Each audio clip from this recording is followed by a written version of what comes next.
Welcome to the Business Talk, a global podcast series that highlights distinguished fraternity members and their impactful scholarly contributions. I'm Deepak, your host from India.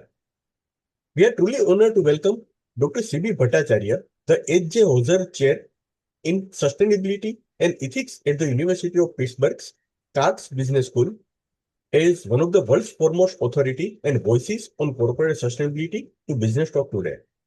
Before we get started, I would like to introduce the guest for today's episode. Professor C.B. Bhattacharya stands among a rare breed of scholars who have fundamentally reshaped how we think about the intersection of corporate achievement and the greater good. A globally recognized authority on corporate strategy and sustainability, he has spent decades uncovering how companies can harness intangible assets, purpose, reputation, identity, and corporate social responsibility to build deeper stakeholder trust and lasting market value. His scholarly footprint spans over 100 published articles and over 50,000 citations on Google Scholar, placing him in the top 1% of marketing scholars globally, as acknowledged by Stanford University. He has been named twice to Business Week's Outstanding Faculty list, and his long-term research impact was recognized with the prestigious Steenkamp Award. Professor Bhattacharya's decades of scholarship reached a defining milestone in 2026 when the American Marketing Association's Marketing and Society Special Interest Group recognized him with its Lifetime Achievement Award. His landmark book, Small Actions, Big Difference, Leveraging Corporate Sustainability to Drive Business and Societal Value, distilled his life's work into a practical roadmap for leaders. He is also co-author of Leveraging Corporate Social Responsibility and co-editor of Global Challenges in Responsible Business, both from Cambridge University Press. An institution builder at heart, Professor Bhattacharya founded the Center for Sustainable Business at the University of Pittsburgh and ESMT Berlin Sustainable Business Roundtable, a platform uniting over 25 multinationals around mainstreaming sustainability. His academic foundation is equally impressive. A bachelor's with honors in economics from St. Stephen's College, Delhi, an MBA from Indian Institute of Management, and a PhD in marketing from the prestigious Wharton School of the University of Pennsylvania. His thinking has left a mark on the boardroom of Unilever, Bosch, P&G, and Alliance, while his voice continues to reach global audiences through the pages of Forbes, The Economist, and the Financial Times, and across the airwaves of BBC. Today on Business Talk, Professor Bhattacharya unpacks powerful insights from his research on corporate purpose and employee sustainability behavior, and exploring how a company's sense of purpose drives its people to act more sustainably. Just not keep you waiting, please join me in welcoming Dr. C.B. Bhattacharya to the conversation. Professor Bhattacharya, thank you for graciously accepting our invitation. Your presence on Business Talk today is for us a distinct and cherished privilege. Thank you for having me. Thank you. Professor, your research defines corporate purpose as the company's reason for existing beyond profit maximization. In a world where shareholder primacy still dominates boardrooms, how realistic is it for companies to genuinely embed purpose throughout the organization? That's a really interesting question. I don't know about the part of how realistic. I mean, it is the right thing to do. That's the basic point, is that if shareholder primacy continues to prevail in our world, then we are headed towards extinction. That there is no question about that. The way the climate change is happening, and the society inequality is increasing, and everything that we know, this will come to a head, essentially. I mean, if the current way that business operates continues. Hence, the need to pivot from profit maximization to purpose-driven business.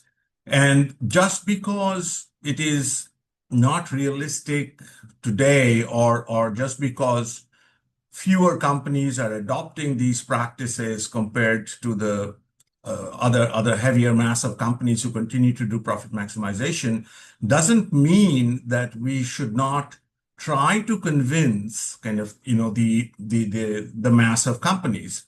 And there are ways to do that. I mean, and that's been my life's work, essentially. And one way to do it is to show that purpose-driven companies are more profitable in the long run. And so if that message doesn't even resonate, then we are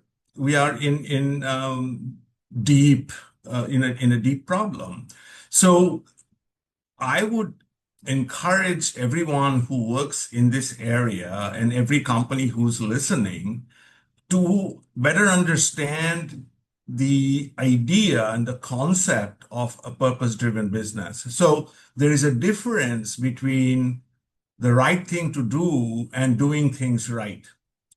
Companies might be doing things right today, or the mass of companies might be doing things right, efficiency, AI, quality control, whatever, but their kind of mission remains to maximize profits. The right thing to do is essentially putting purpose before profit. And if you do that, what happens is that employees are more engaged in the company, and consumers are more satisfied with the company's products, and all stakeholders essentially benefit from that idea of a purpose-driven business. So I will continue. So you may know the analogy of swimming upstream. So some of us have to swim upstream in our lives. I mean, and not take the status quo as given and the ultimate truth. I mean, I will never do that.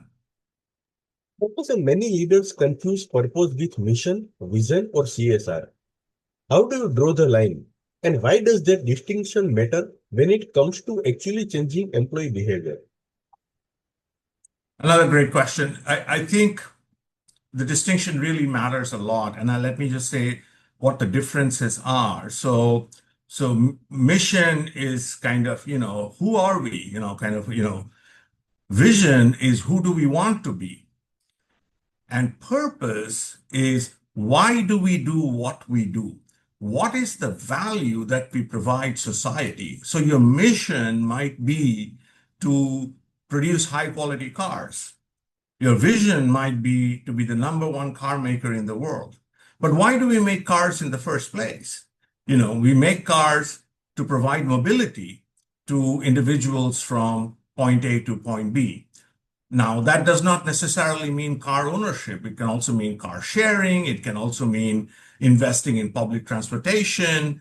But that mobility is the first thing that you're thinking about. It could be kind of helping handicapped people, disabled people, kind of, making their travel easy. So the distinction and corporate social responsibility, of course, you mentioned that as well. Corporate social responsibility is something that a company does of its own volition. So it's volunteering, it's community work, it's kind of investing in underprivileged communities, areas, all of that stuff. In India, it is mandatory, but that's not the purpose of the company. The purpose of the company is why do we do what we do? And it's the basic value proposition that you offer to society. See, nobody really thinks back to the history of business. If you look at the history of business started as a barter, an exchange of goods between, party A and party B. From there, we started, three parties could share goods. From there, we started kind of manufacturing. Then there were markets and all of that. You know how that evolution went. But the fundamental thing about exchanging goods is that you get some value from it, I get some value from it, right? And if we are able to define what that value is that we are providing to society, then your employees will be far more engaged with the company because they internalize that they're actually helping society achieve a goal kind of that we need. So if a pharmaceutical company defines its purpose or mission as to sell as many medicines as possible, it is really climbing up the wrong tree, because the idea of a pharmaceutical company is to help people kind of recover, be healthy, and not provide sick care, but rather provide health care. And there's a big difference between the two. So when you explain that to employees, investors, suppliers, consumers, community members, all the key stakeholders that you have, then the company has a different kind of energy around it. And that's the energy that I'm talking about. And that's the energy I've actually seen in practice whilst kind of writing this book, Small Actions, Big Difference. Hence, the dire need for companies to kind of put profits before, to put purpose before profits and realize that once you do that and you're able to engage all these stakeholders at a different level, they become more productive, right?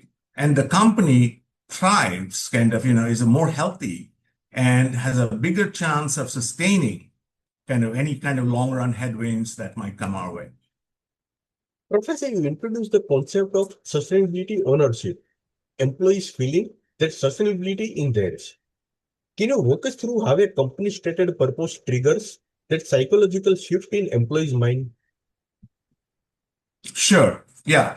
So what's really happening with ownership is with sustainability ownership. So let me back up for a second. Ownership is a powerful construct in the literature, in the organizational behavior literature, in the social psychological literature. So here we are talking about psychological ownership. And the idea is that we do not necessarily need to own goods and services, but we can also own ideas. We can take ownership of ideas, and sustainability is something like that, is an idea. And the sustainability ownership, why it works is that ownership itself delivers three key benefits or satisfies three fundamental human needs, I should say. One is the need for efficacy. So each of us as individuals, as human beings, want to have control over our environments, right? So, if I am able to turn off a light, then I have actually accomplished something. If I'm not able to turn off that light, I don't feel that good about myself.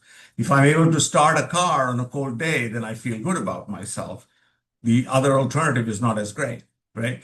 So sustainability provides many such opportunities for everybody to do simple things. And that's the idea of small actions. You could turn off lights, you can, stop the tap when you're shaving or brushing your teeth in the morning. And there are myriad other examples from small to big. They don't have to be such small behaviors.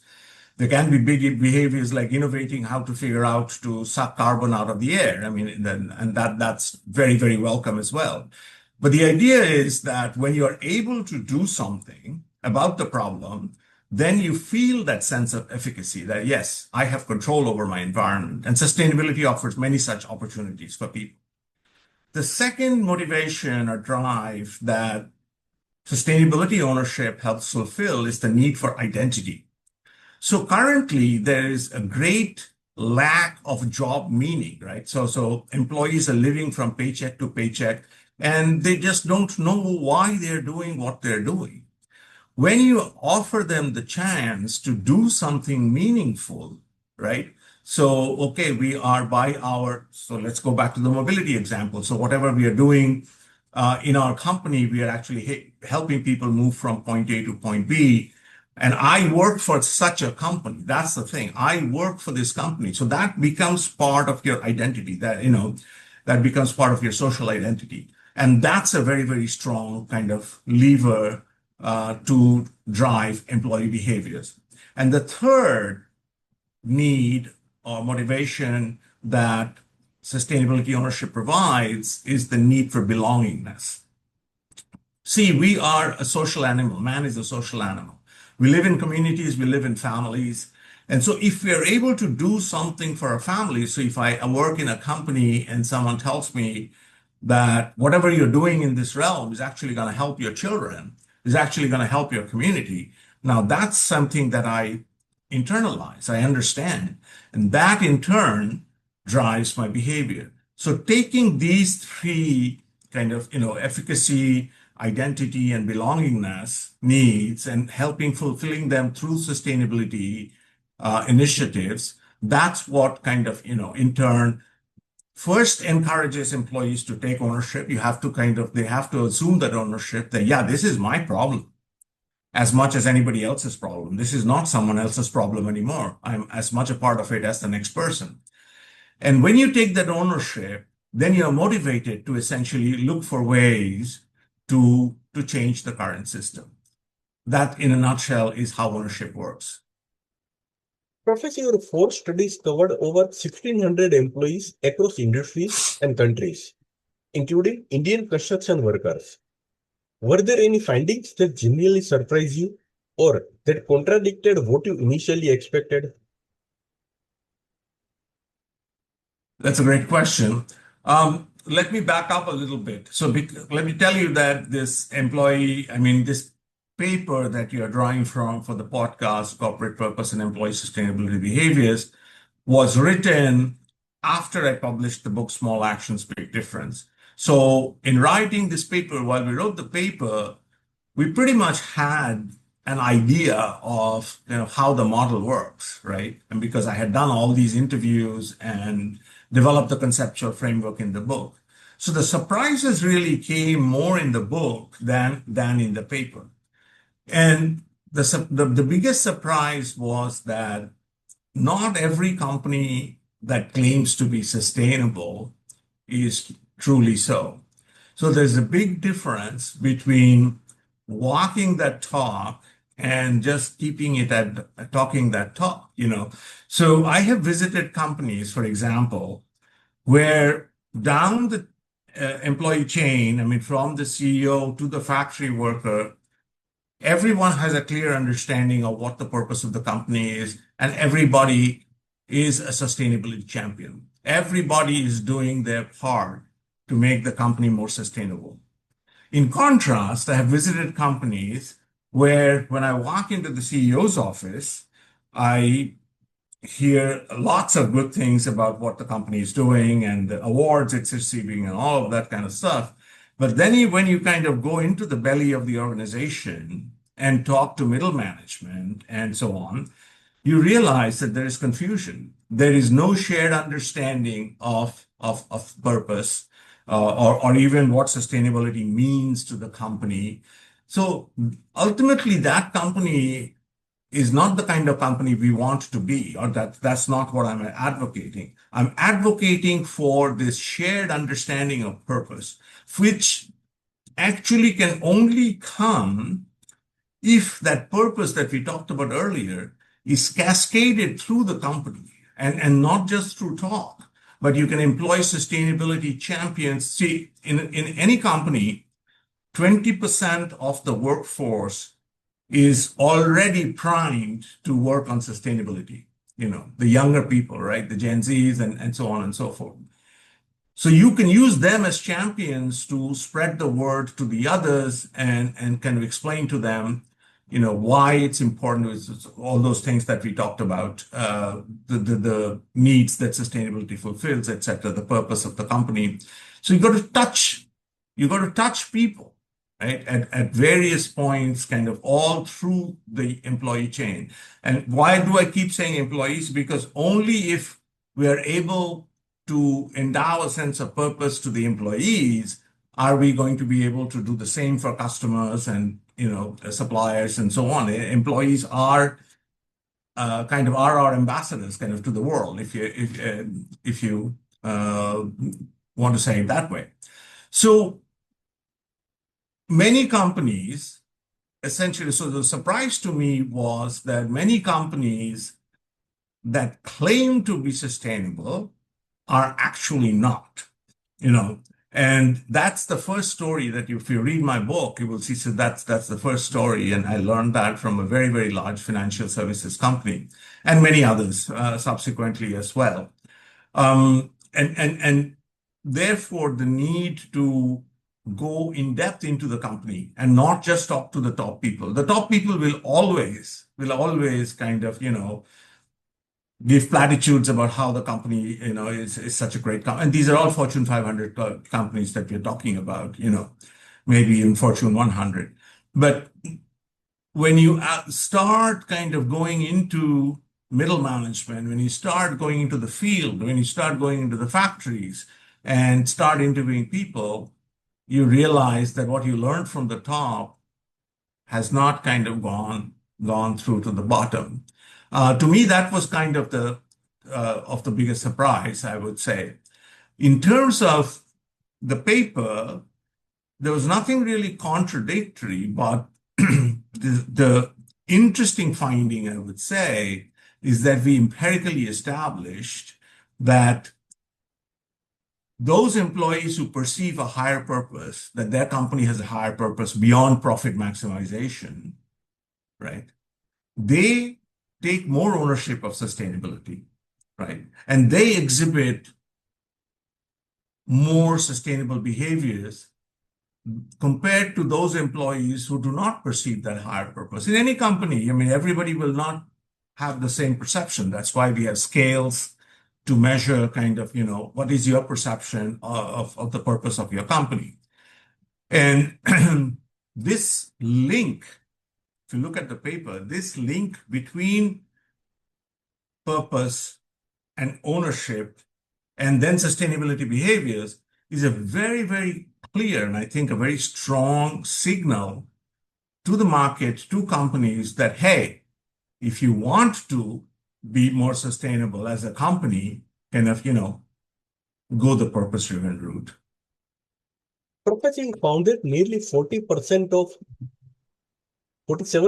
of employees in study 1 reported zero sustainability behaviors at work. What does that tell us about the current state of corporate sustainability efforts and how should leaders respond to that? Yeah, so this is, it was not terribly surprising, I would say, because, the company was JCB, actually. It was the Indian subsidiary of this large manufacturing company, JCB. And the CEO was a friend of mine from IIM Ahmedabad, which is why he allowed me to survey the companies. And they believe in purpose and they do that. But they are not, let's say, at the level of something like a Unilever, which I would hold up as a gold standard, kind of, they're not also not perfect, but they're the best, let's say, kind of amongst many, many other companies in terms of cascading purpose kind of through the ranks. That 47% number might have been very different. I mean, if you study one of those companies. In this context, I actually think it's good news that 53% are doing something. Because think of this as a beginning. Don't think of it as an end, right? So once the CEO sees these results, you realize that there is more work to be done, right? And you can get to the demographics and who are the kinds of people, maybe they belong to certain departments, I think we have seen differences like that, kind of those who work remotely have a lower sense of purpose than kind of those who are actually present at the office, which is understandable because kind of, you don't have human interaction or personal human interaction when you're like signing in from remote. So you can isolate segments of the employee base that, are not exhibiting these behaviors, and you can go and press them. You can make them your priority then and kind of, specifically target them for purpose-driven messages and appeals. So I talk about two kinds of appeals, the appeal to the head, which is, kind of, oh, hey, this is a smart thing to do because it'll save you money. Sustainability typically saves you money. There's a societal benefit, but there's also a financial benefit. So if you cut down on the paper that you use to make your tea bag, which is an example I have in the book from Unilever, then you're saving paper, which is a societal benefit, but you're also saving money, which has a financial benefit. And pretty much every sustainability initiative kind of is like that. So some people respond to the saving money, the line managers who have kind of targets, financial targets, and so on. But then there are other people who respond to appeals to the heart. Like, hey, what are your children going to do? In the face of this kind of climate change, in the face of this kind of global warming, we need to do something about it now, right? And most importantly, you can have these hybrid appeals. appeals to the head and to the heart. It's a good thing to do and it's a smart thing to do, right? So using such appeals, using your sustainability champions, you need to get to those parts of those organizations where, kind of the messages have not reached. I actually have a paper in Sloan Management Review, published a few years ago, where we study US employees, and we find like that difference I told you between working remotely and working in the office. Interesting differences across different kinds of segments, in the employee base, where people have perceived a higher sense of purpose and people who haven't. And therefore people see, remember that link, purpose, sustainability, ownership, then behaviors. So you need to kind of start with them. That's a recommendation. Identify those pockets of employees who are not yet kind of, endowed with that sense of purpose, and endow them with the sense of purpose, which will lead to that sense of ownership and then go to the behavior. So I don't necessarily think of the 47% as a bad thing. I think it's a good starting point. More so if the company actually does something about it. If you just look at the results, well, I mean, that's it, finished, then no further good can come out of it. But if you take that as a starting point and say, okay, let's see how we can increase this 47% to 75%, let's say, in the space of 2 years or something like, then you're on your way. Professor, research shows that giving employees freedom in how they implement sustainability dramatically amplifies the effect of purpose. Why is that how to let it in so critical, especially in sustainability? Another very good question. See, the thing with sustainability is it's not like flipping burgers, so in McDonald's, they have a script for how much time you need to spend on each activity, kind of it's a line process and so on and so forth. But sustainability rears its head in different ways in different contexts. If you take the context of food waste, for example, we waste humongous amounts of food in the world. I mean, in the United States, 40% of the food that's purchased is actually thrown away. It's a crime. It's a crime of humanity, right? But if you think of food waste as an issue, it happens in different ways in different countries and different geographies. In many cases, food waste happens at the farm level, right?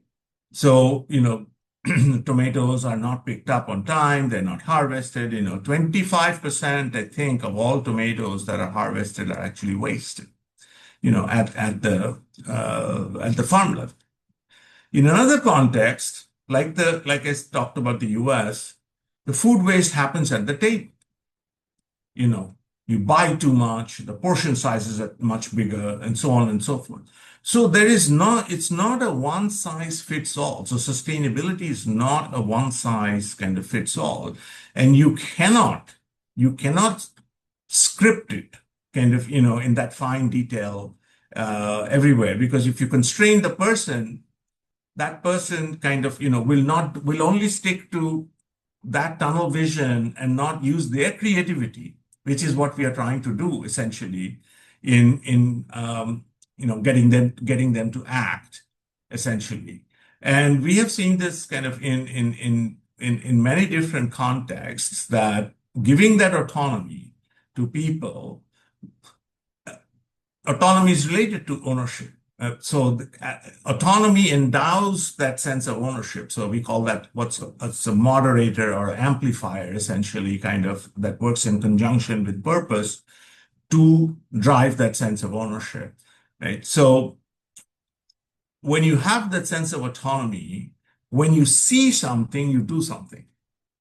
Don't have to go to anyone else to ask, hey, should I kind of switch this valve, which will make the water flow more efficiently, or should I kind of do something with the electrical circuitry here that will make it more, make it consume less power? All these things essentially you do on your own volition. And I have worked with Marks and Spencer's, for example, it's a company.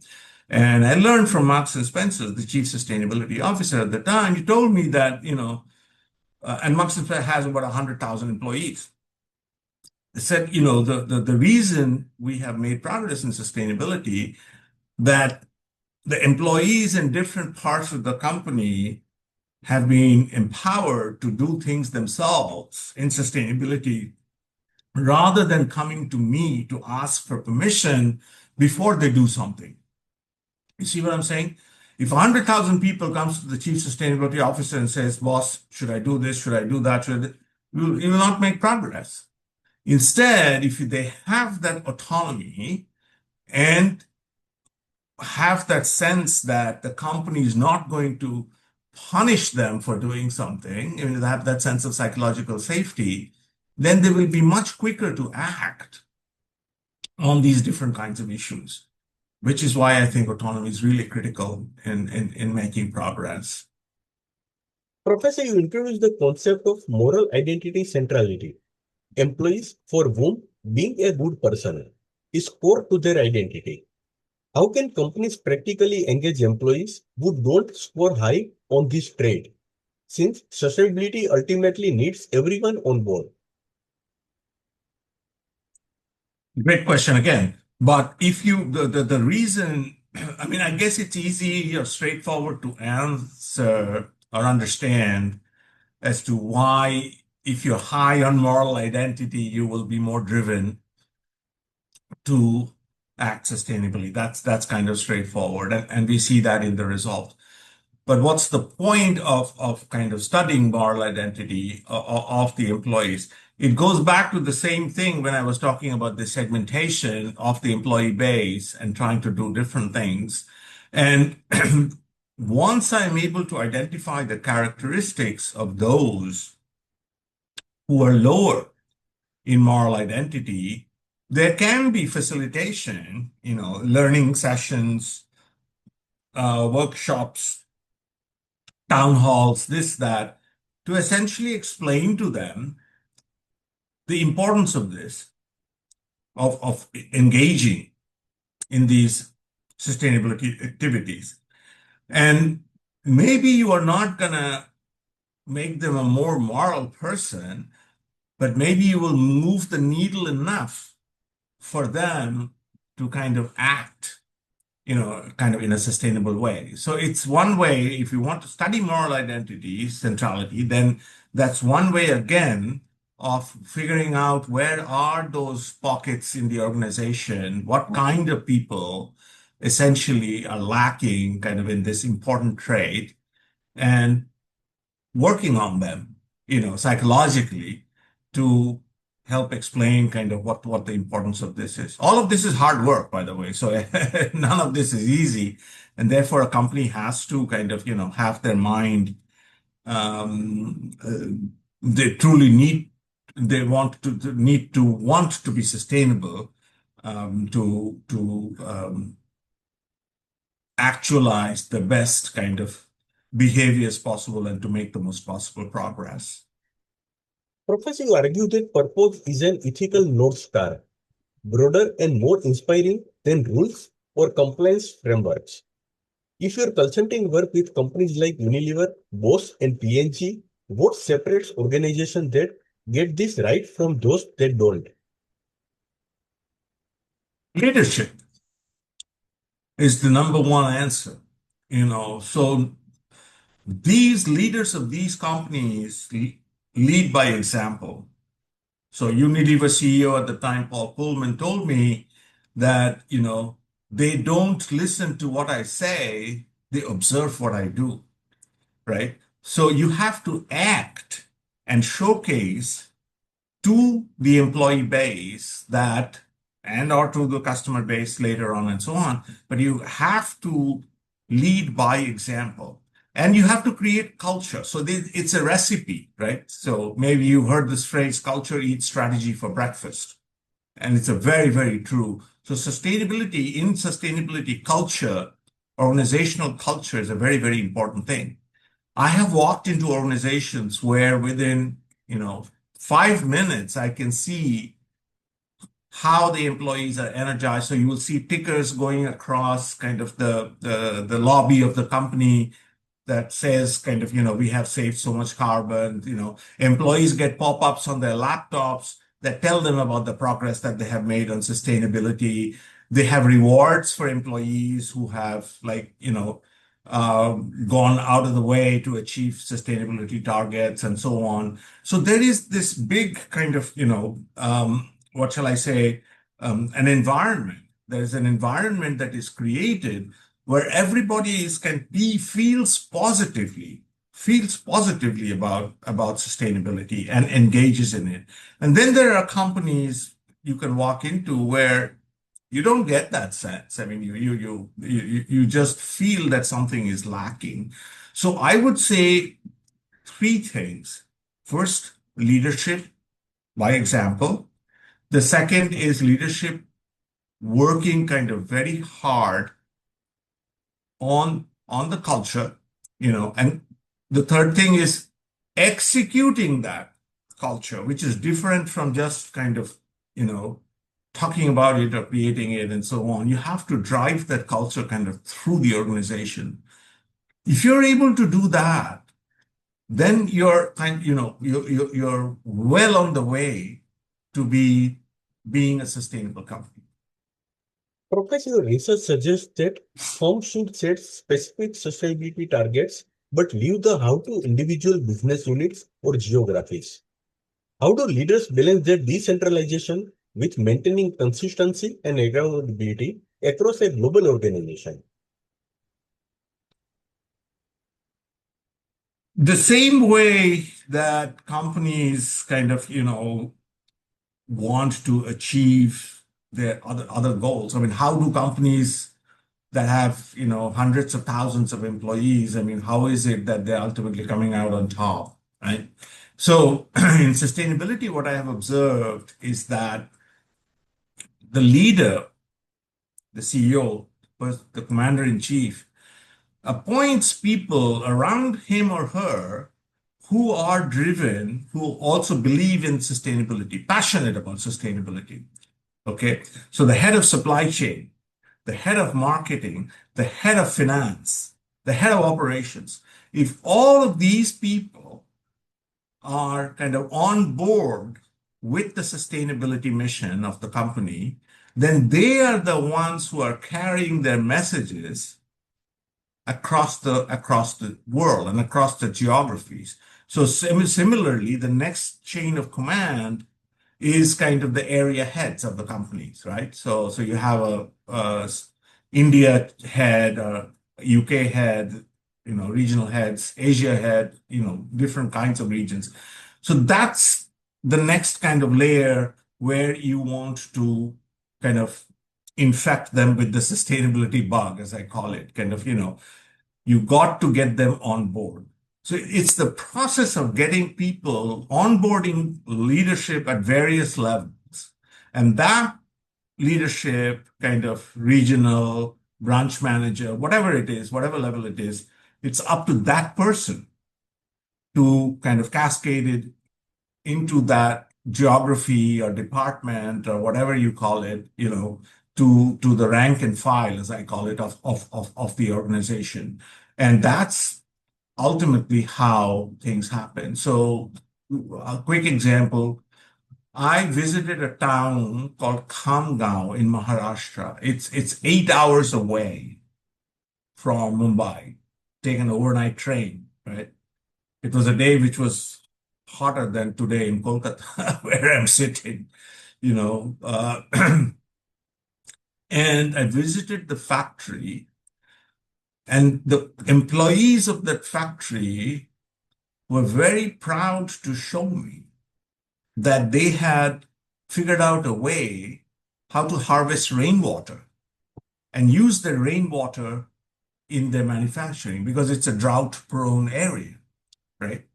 Now, this is kind of in the middle of nowhere. And if employees in the factory are actually kind of doing things like this, and I'm sure if I went to Brazil or if I went to South Africa, would see similar things, that's when the magic happens, when kind of all hands are on deck, right? Which is why in a exemplary company, every employee is a sustainability champion. Every employee is a sustainability manager. If you have one exception, then everybody thinks that they're the exception, right? So therefore, no exceptions. It's everybody's job. You have to integrate it into whatever function or geography you're operating in. That's how it works. Professor Bhattacharya, I would like to conclude this episode with one last question. Looking ahead, your paper flags an important limitation. You couldn't capture how purpose evolves in employees' minds over time. If you were to design a follow-up study today, what single question about purpose and sustainability would you most want to answer? I'm an academic, see, I don't ask single questions. Because a single question will not get the job done. So what I would do to study this is we need a longitudinal study. So everything that we have done so far in the paper that you're referencing as well as in the book is at one point in time. We have not studied people over periods of time. What I would do is I would construct a survey that would be given to employees, let's say, yearly, year after year after year, let's say 3 or 4 years. And then you take the measurement of the perceived purpose. In each year, you take the measurement of perceived ownership, sustainability ownership each year, and then you take what behaviors they're exhibiting, not perception, oh, yes, I act, no, but actual behaviors objectively, kind of what have you done? And then I would do a statistical analysis of that to better understand if, as the sense of purpose kind of evolves in the employees' minds, does sustainability ownership also evolve? And do they exhibit more and more behaviors over time? That would be the way to overcome that limitation that you mentioned. That's a wonderful place to end, Professor C.D. Bhattacharya. The idea that purpose isn't just a statement on a wall, but a force that makes employees feel ownership over something as vital as sustainability is both profound and practical. Thank you for sharing your research and your wisdom with us today on Business Talk. For our listeners, the next time you walk into your workplace, ask yourself, do I feel that sustainability is my ownership and my own responsibility? That one question might just be the beginning of a bigger change. Professor Bhattacharya, thank you for so generously sharing your time and your expertise with us today. It truly made this conversation exceptional. Thank you once again. Thank you. Namaste.